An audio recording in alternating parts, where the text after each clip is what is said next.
Do you want to know how I got these scars? Wasn't it gay way, was it? No. Okay. A Latino boy strapped a razor blade on the end of his penis. That sounds pretty gay.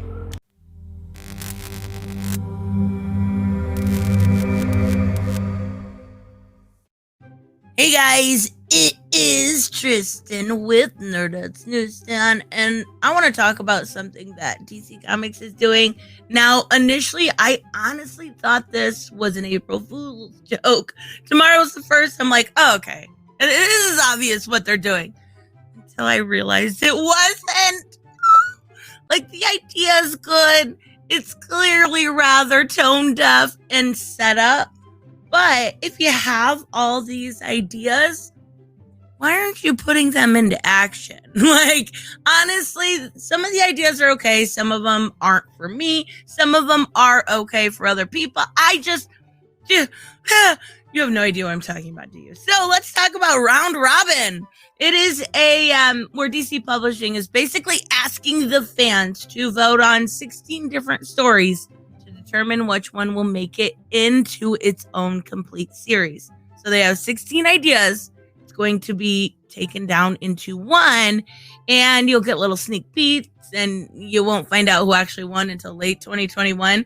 But we're going to go over all the stories, don't worry, because some of them will make you giggle just like they did me. But this one, the voting for this one, all of the voting, by the way, is either on Instagram or Twitter, and I hate that. They did a whole voting thing for Nightwing's dog's name. I voted for Shadow, by the way. And it was on DC Universe, Infinite, right? It was on the service that I pay for monthly. I would think that's what they would do again, but no. Nope. On social media. Not even on YouTube. On stuff I don't use. I do have an Instagram that I don't use. I just use it to actually see photos. So I was able to at least vote that way. And Twitter, no. So this one goes through April 7th. The next one's going to go through April 15th and May 3rd. It's all going to go down to May 27th, right? And then it will actually be voted on the DC community. I think they're going to get the bigger scope of people and then the paying customers that they know are paying customers, because the only way to get on the DC community is to have a subscription to DC Infinite.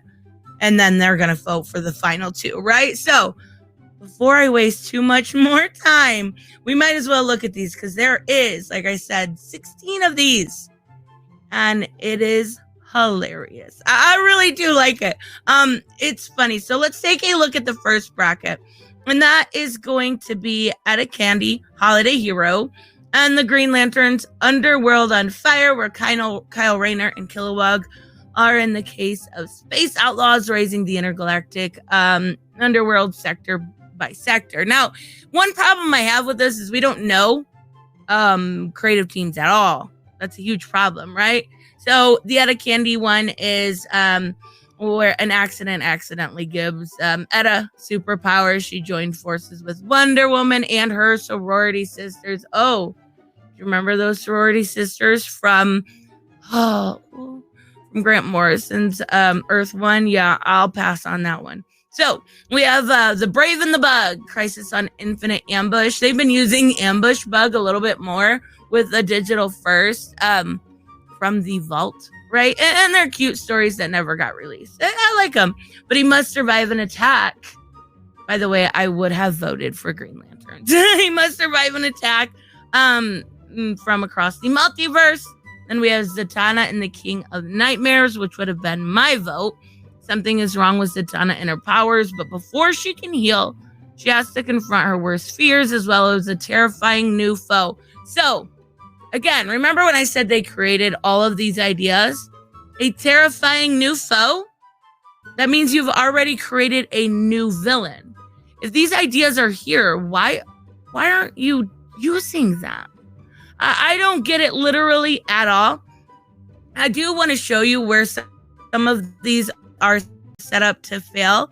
I do think that some of it's done on purpose, like this one right here. Obviously, come on, everyone's going to vote for Lobo and Animal Man. The main man latest contract deals with him to do the unthinkable for the next 6 months. Lobo will protect the shit out of Earth at all costs. Son of the Creeper. Yeah, Creeper's a cool character, but not super popular, right? So this one, obviously, I would vote for Lobo and Animal Man. I think most people would. An awkward teen's life turns upside down when he inherits his dad power. So it's Creeper's son, Kieran Miller, must save his father, but he doesn't know the monster he'll become. Isn't that a song by like 3 Days Grace or something? I'm pretty sure it is. This is what I specifically meant when some of these are set up to fail, like Justice League Queer. What? Really? Why? It's like Justice League Straight, the most hetero team you ever know. Dun, dun, dun. What? Okay. 8 young queer heroes investigate a series of monstrous magnifications around the world and discover that something much more terrifying is coming. That's like the most general pitch ever because they know it's going to lose to a Robin's title.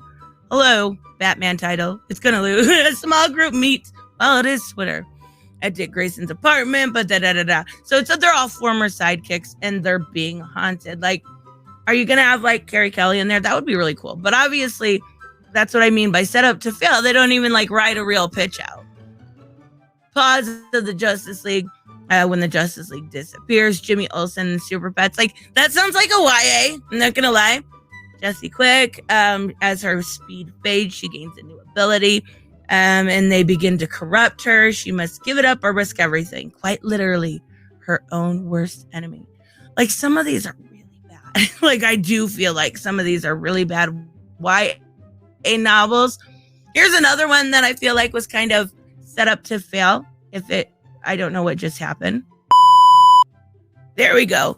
Blue Beetle Graduation Day and Night Runner Love in Paris. Night Runner was like the French Algerian Muslim Batman. He wasn't around very long. I thought that for some reason they sent him to Guantanamo Bay, but I may be getting my origins mixed up with Simon Bass. But so we've got Night Runner. When the fans of an intoxicating visual songster start disappearing through Paris, Night Runner must track them down. He hasn't even been around since Batman, so whatever. Graduation Day. Most people don't even know some of these characters.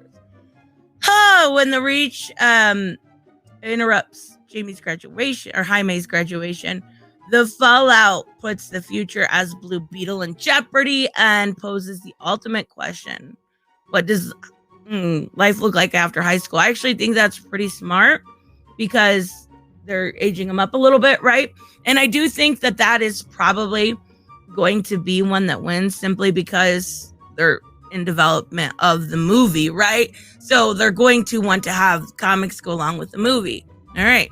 Swamp Thing, A House of Secrets. And it was the one I would have voted for anyways. Louisiana, 1905. Monstrous Alex Olsen, his widow, Linda, and their undead rival, Damien. I'm assuming different Damien. Vie for control of the core Swamp Thing where life and death spiral into one nightmare. That kind of sounds okay. Suicide Squad 7. In South America, Harley Quinn leads an adventure, a stage magician, a sugar-obsessed killer, a former hero, a drunk assassin, a mute meta-human, and a child who becomes a monster. Okay, that sounds like an adventure. All right, I guess so. I would have voted for Swamp Thing, not gonna lie. As much as I do like Suicide Squad, just you can have an oversaturation in the market, and you can also have an oversaturation of Harley Quinn. Asteria. I like this. Why? An immortal champion returns to man's world, discovers Amazon's sacrifice is now forgotten. This was introduced, right? In Wonder Woman 84. She had like one panel before that or two, but still. But they put it against Superman, so that's gonna lose. The solar system is machine, and the purpose is to trap and kill Superman. Together, he and Lois face ancient aliens and trickster asteroids. What's a trickster asteroid? Aren't asteroids just like things that hit the Earth? How can they be tricks? Okay. All right. I would vote for Asteria. I'm not going to lie. I like me some Superman, but I think it would be interesting, right? So those are all of the contestants, and people are, I guess, excited. I don't know. I think some of them were clearly set up to fail. Some of them, nobody's even talking about it. Maybe it's because of the one I'm clicked on. I think some of them were clearly, oh yeah, there's some people talking about it, set up to fail. Some of them will never happen. Some of them are good ideas, but if you don't know who's doing the execution, the art, you don't know how good a good idea can become bad really quickly, right? So I don't know what they're thinking. Maybe I'm making this video and tomorrow they're gonna be like, haha, got you good, motherfucker. Probably not. But even so, it's a good idea. Let's see if it actually works out. Doubtful. People are going to be like, oh my God, you put Justice League Queer against Robins. You did that on purpose, you jerks. Yeah, they did. They're using you.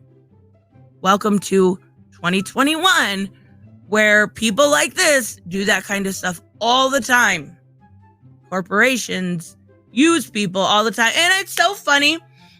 Bleeding Cool actually did a whole thing where they're like, well, why didn't for the Justice League Queer, right?